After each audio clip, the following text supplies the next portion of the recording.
Allahumma salli wa sallim wa barik ala sayyidina Muhammad wa ala ali sayyidina. Tahun 1526 mulai Islam nyerang ke Banten. Cuman 1 tahun kekuatan Islam utusan Demak. Dari 1526 hanya sampai 1527. Tidinya dikuasai deku Hindu. Tarurunlah Portugis, tarurunlah Denmark, tarurunlah Inggris, turunlah Belanda, turunlah RRC, turunlah Saudi Arabia, ngumpul kabeh di Banten. Nuntung kumpul kabeh di Banten. Kumpulna di Banten teh warau ka Allah kabeh ge. Nu nyembahna ka batu, nu nyembah ka kayu, nu nyembah ka tatangkalan, nu nyembah ka panon poe.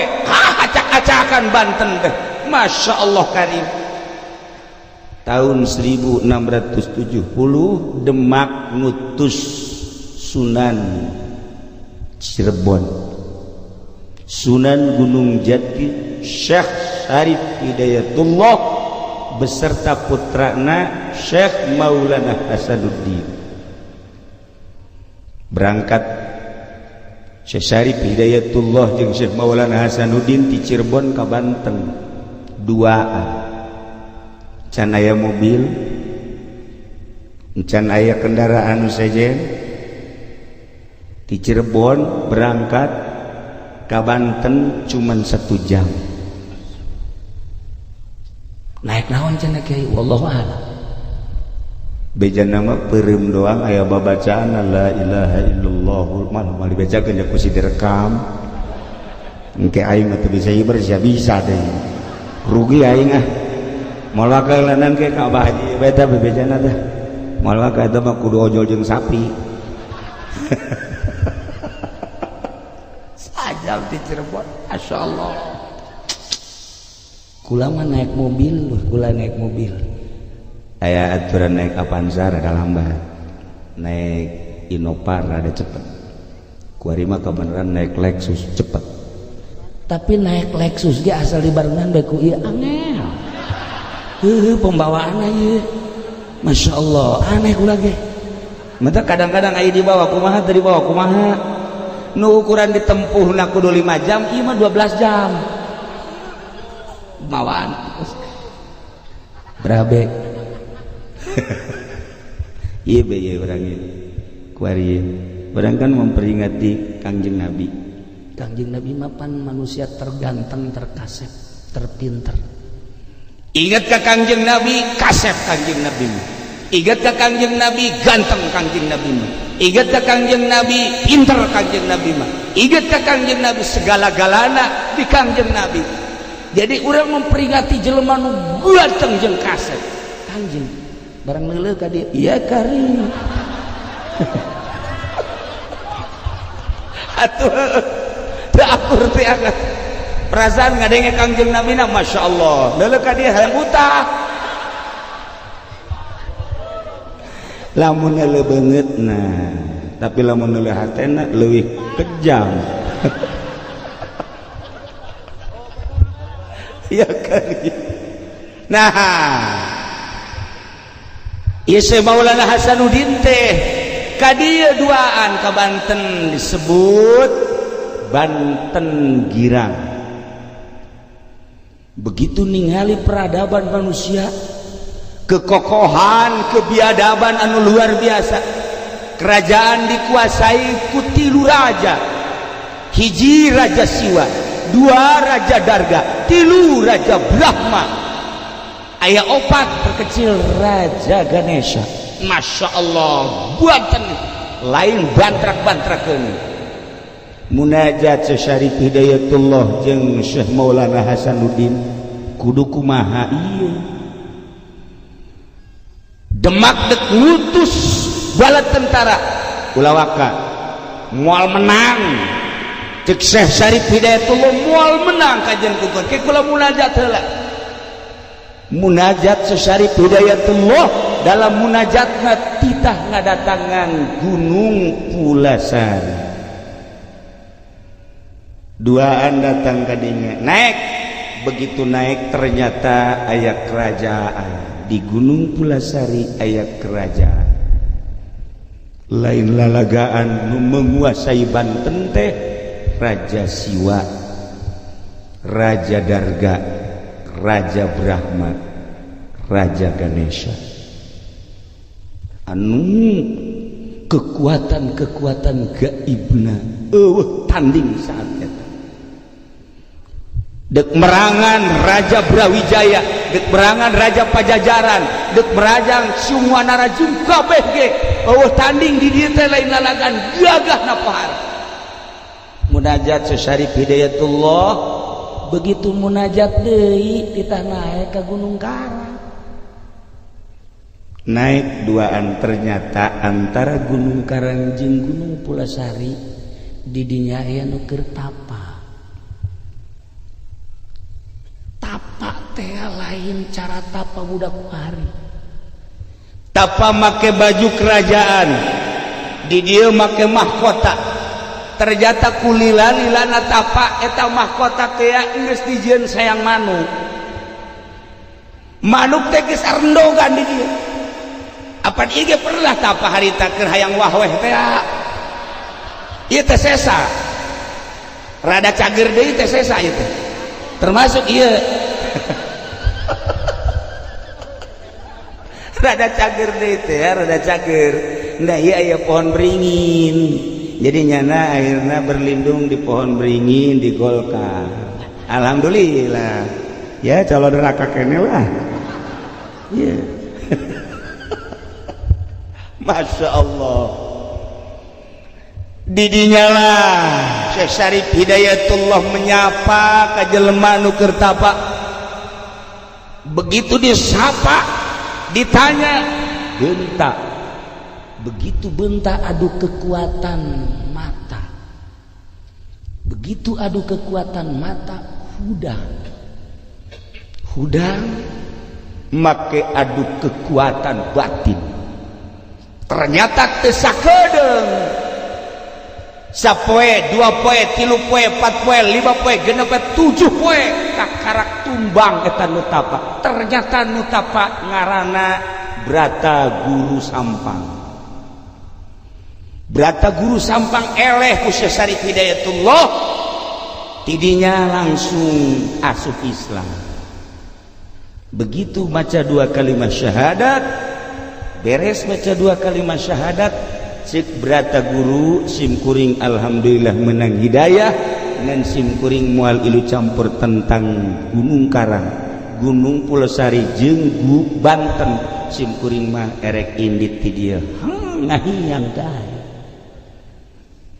Didinya Syekh Syarif Hidayatullah nitah cicing ka putrana nu ngaran Syekh Maulana Hasanuddin maneh tapa tah di dieu di batu ieu. Batu ieu ngaranna Watu Gigilang.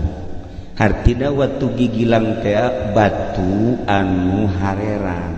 Warna batuna semu rada kemerah-merahan. Segi 4 batuna dengan disebut cek urang Banten mah pancawarna.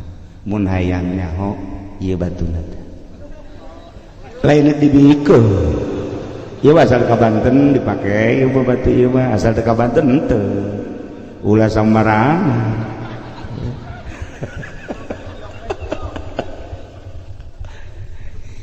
Batuna nu dipake tapa adalah 2 meter persegi.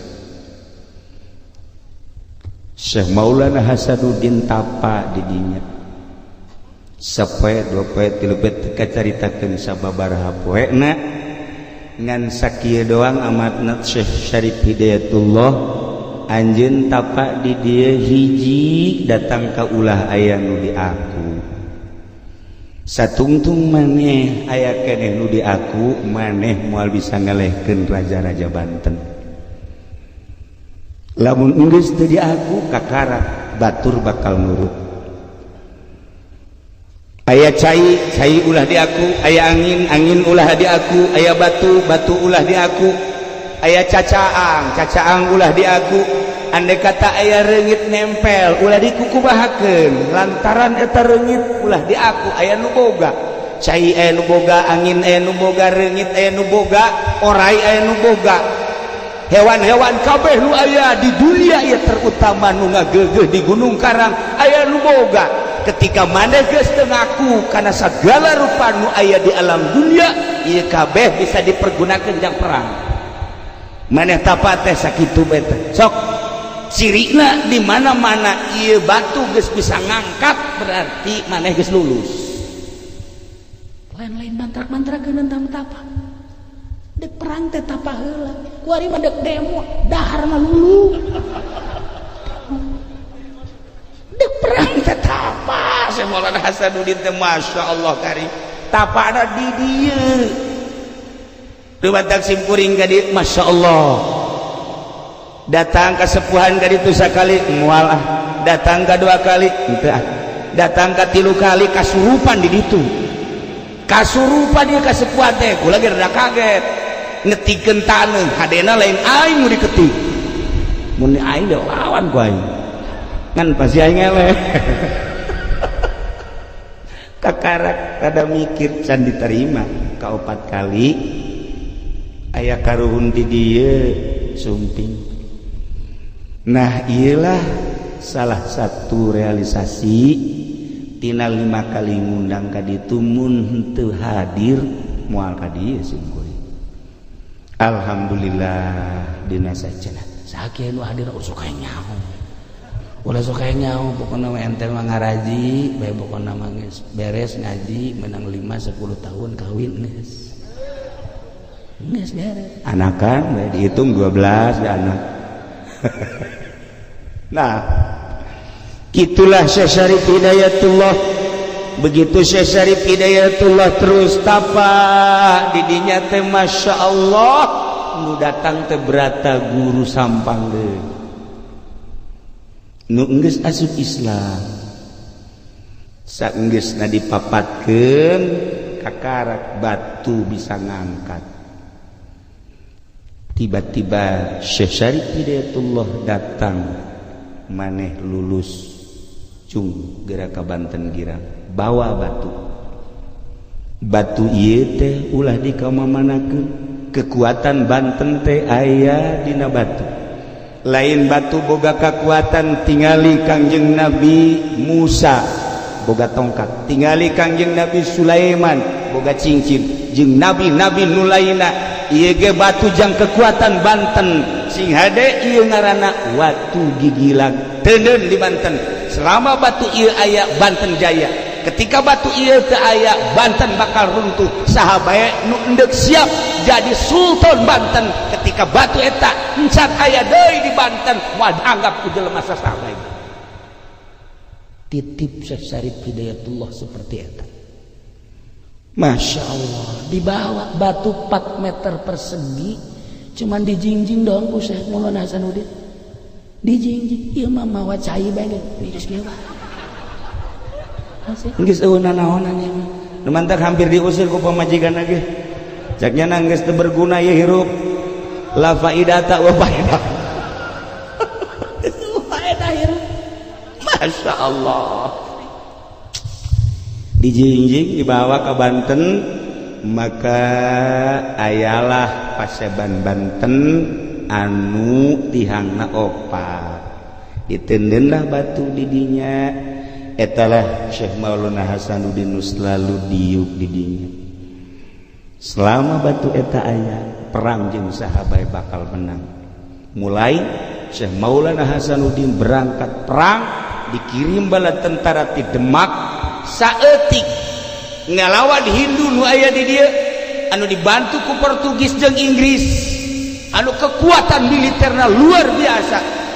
Syekh Maulana Hasanuddin Sugan Gimbir teu aya begitu perang 10 lipat kekuatan kafir Syekh Maulana Hasanuddin dengan tenang lantaran boga wangsit nu hese ge hiji trah kadua wangsit Lah udah sokanya sageuna nanyakeun wangsit segala naon. Kumaha lah ku batur-batur mah geus nyawa isian jang. Kumaha sih dibawa ongko.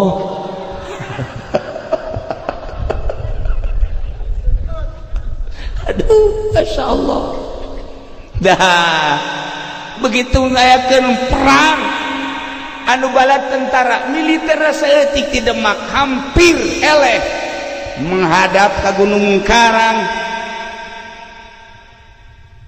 Cek Syekh Maulana Hasanuddin, ya Allah, eueuh di aku kusim kuring cai nu Gusti, angin nu Gusti, batu nu Gusti. Saat ieu abdi teh dek negakeun kalimah Allah, dek negakeun ni'ilai kalimatillah la ilaha illallah hayang ngislamkeun Banten dengan tugas di Demak jeung tipun Bapak. Maka abdi nyuhunkeun pertolongan ti Gusti. Aya suara hayang make naon? Angin.